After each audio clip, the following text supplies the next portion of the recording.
It's tea time, fools. Hey there, fools. Big T here, and I'm back with another video. And this video is just me letting everybody know. You guys already know, if you're Nintendo Switch fans especially, but letting the industry know from my tiny little pedestal that there are no more excuses for why you're not supporting Nintendo Switch third parties. Well, let me fix that. There are excuses, but there aren't any valid ones left. You guys, if you've been on my channel a while, you know that I've talked about many aspects when it comes to the Nintendo Switch. I believed early on, basically after it was revealed during that November, 2016 trailer, that it was going to be a success. I said that. I don't, look for any credit for that, but I just pretty much felt like that it was just a really smart idea, the hybrid nature of the Switch, and lo and behold, it became a success pretty quickly.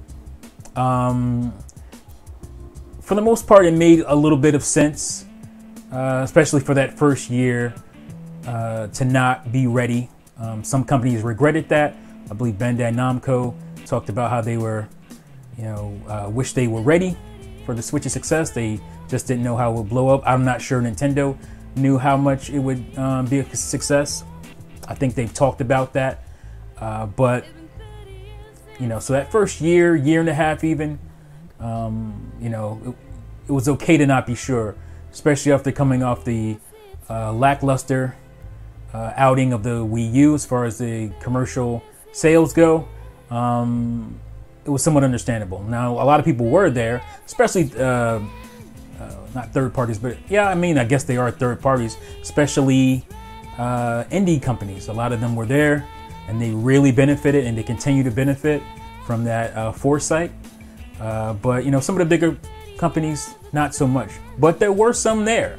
I don't know if it was like deals with Nintendo specifically, but 2K that was there with the 2K basketball series. Take-Two, I should say, was there with the 2K series. Bethesda was there pretty early on because it was basically revealed in the 2016 November trailer reveal for the Switch that Skyrim would be there. So they were there, and that's the same goes for Take-Two. So I don't know if those were like backdoor deals that Nintendo made with those guys, most likely. But I'm sure they saw the Switch and they were excited for what it could do and what it was. So they had a little bit of foresight there.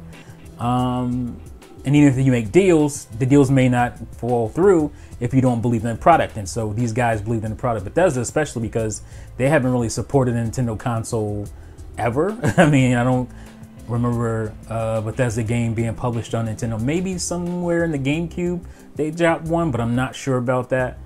But they haven't really supported it. But then you saw more third parties slowly started to come on board. I'm sure they were already working on stuff. But as we get, closer to the time we are now, which is August 2019, the success has been there for quite some time. If you weren't on board in the beginning, you should definitely be on board at this point, and it doesn't make a lot of sense for you not to be. And I said,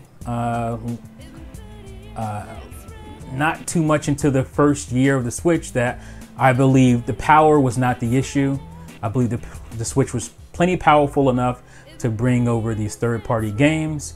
A lot of people scoffed and said, no way, the system is weak, it can't handle this, it can't handle that. And can it handle it to the capacity of PS4, Xbox One? No, I don't think anybody ever thought that. Again, the form factor of the Switch and the power consumption and wattage out, it doesn't really warrant the ability to be able to do what those other consoles do. And if you were fair about that, you would say that. But there are a lot of people that aren't fair about it, and that's fine.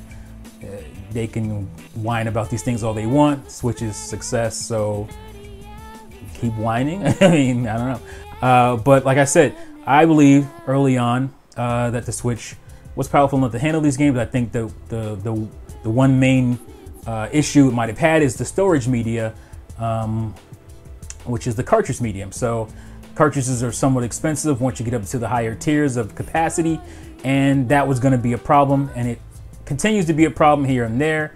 I don't know, again, I don't know if Nintendo's working out deals with some of these companies. That's very possible. So you have that where they might be working out a deal, and on the cartridge, they should do that with everybody, especially like the more popular companies who want to bring over more popular games. But they seem to be making deals here and there with costs of cartridges and whatnot. Smart deals. So that's, again, that is the only obstacle. And yes, the games won't be, like I said, on par with the counterparts PS4 and Xbox One, PC, but they run well. They're not, like egregious to look at. I mean, some of them, run 540p to 720p, stuff like that, but they still look good, and they run well. So that's great. And so it's just, I just, always felt that the Switch would be able to do these things, and it's doing these things. I'm not Negrodamus or anything, but that's how I felt. And so obviously you guys know about EA. I'm not going to talk too much about them because they own some bullshit, and I just don't really care enough to talk about them much anymore. They just seem to be on more and more BS when it comes to Switch lately, putting out dumbass statements. For a company their size, it doesn't make sense. When you have companies, indie companies, much smaller third-party companies who have no problem putting stuff on there, and it does well for the platform, does well for their recognition within the platform and finding a new audience. When you have small companies do that with no problem, there's no excuse for a company the size of EA to not be able to port things over to Switch. There's no market research that needs to be done or nuance or any of that bullshit. People like sports games. They have a lock on major sports titles like FIFA and Madden. Bring those over, because those are universal games that people would love to play portably, especially. I've talked about before how I felt that sports games were really good portably, and I used to play a lot of them on my PSP and whatnot back in the day because of the grindy nature of a sports game. 82 game seasons, 160 game seasons in baseball. Football is not as much, but you can manage multiple seasons on football. So it's just, it doesn't make a whole lot of sense for something as mainstream as a sports game to not be, a no-brainer for any console that has any kind of popularity. Now the Switch is quickly approaching Xbox One's install base. And at this point, like I said, with that alone, there's no goddamn reason you shouldn't have your major title on the Switch in some capacity. I think with EA, it's just, they can't fuck the consumer as well as they can because of the infrastructure of the Switch itself. They can't screw over the consumer the same way on Switch, the way they do, PC, Xbox One, PS4. Because mostly Switch fans, Nintendo fans won't put up with that kind of stuff. Buying into all that bullshit that they put out. Most Nintendo fans will not put up with that. And so that's where they're really at with that. And this BS about, Switch owners also have, PS4s and Xbox Ones, which is true to some degree. But that doesn't mean people don't double dip. I buy games over here, games over there. One of the coolest ideas about the Switch is being able to take that game portably and maybe cross-play with it to where your progression it continues on your Switch, and you can move that over to your PS4 or Xbox One. That is a cool thing that a lot of people got really excited about with the Switch that doesn't seem to be happening as much now. Again, there's not a lot of games that you can cross-play that fit into that mold. Most of them, I would say most of them that are on multiple consoles, including the Switch, you can do something there as far as it goes, progression, whatnot. But I think that's the main reason EA doesn't do it. But like I said, I don't want to talk too much about them. They full of shit. You know it. I know it. Let's not waste any time on them. I don't buy their games on any console. And especially as a Nintendo fan, if you try to screw me over and treat me basically with malcontent or with just flippantness, like you know, if you try to minimalize or marginalize me as a Nintendo fan, I'm not gonna buy your shit on any console that I own. I'm not gonna be like, oh well, they're screwing me over here, so I'll just buy the game. No, I'm not buying your shit anywhere. I mean, I know there's a plenty of people out there. I've talked about this before, that there are gamers that aren't into this stuff as much as we are. Don't look at the headlines, don't read the articles. They just go out when a game comes up on a shelf or they see a commercial, they go out and buy it, and that's their interaction with the gaming community. That's all they are. So EA needs people like that are basically ignorant. And when I say ignorant, that's not saying it in a negative way. It's just people not in the know. You're ignorant to something if you're not in the know. That doesn't mean you're stupid. You just don't know, or care to know. You may not even care to know. So they depend on people like that. People who go out and buy their yearly trash every year, who go out and microtransaction for sports teams and for certain players or skins or all kind of, you know how loot boxes work, how microtransactions work on these sports games. And I will not partake in that if you did decide to bring stuff over. But they do have stuff that would fit on Switch that they're not bringing, and you know, that's on them. Racing titles, sports titles, some of their you know, I think Mass Effect Trilogy will work great on Switch at this point to bring that over. People would double and triple dip for that. I mean, there is stuff out there, you know, Dragon Age, they can bring over the 360 stuff or the Xbox One game, Inquisition and whatnot. They can bring that stuff over. I think that stuff would do well on Switch, but they choose not to do it. Whatever. They full of shit. They know it. You know it. They, you know, that's why they're mad that people don't like them. Unfortunately, there's a group of people, a large group of people who make up their revenue stream that don't care about this stuff or don't pay attention. So, and until those people get educated, we're gonna be where we are. And hopefully, you know, as the years go by in gaming, more and more people who get in or who casually play and whatnot will start to think about these things and care about this stuff. So that's our only hope.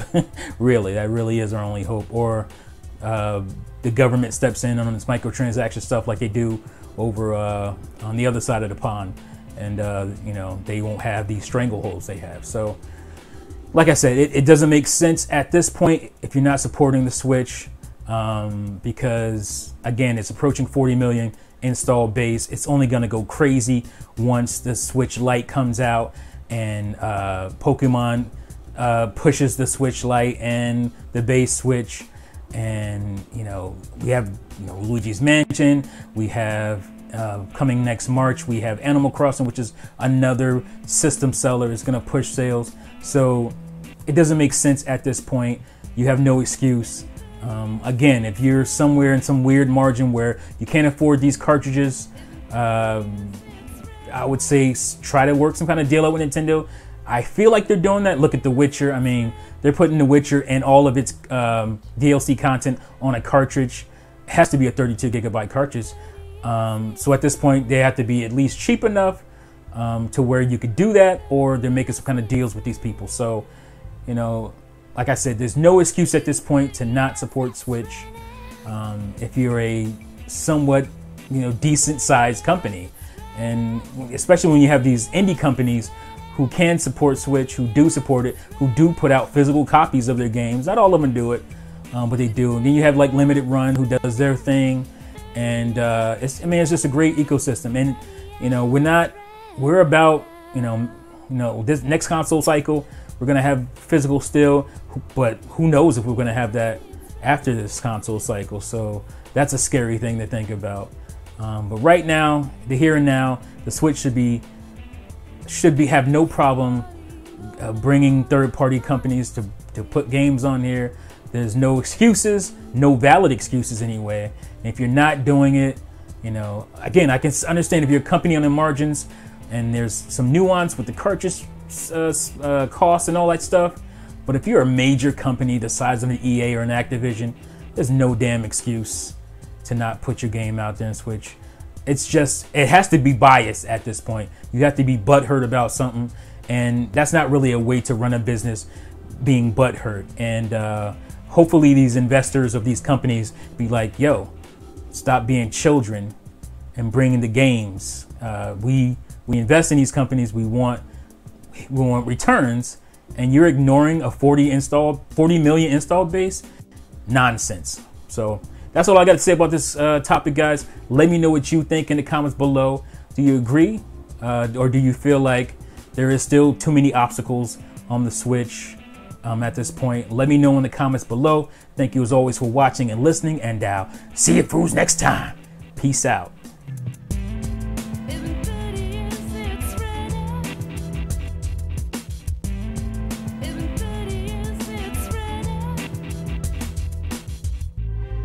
It's been 30 years, it's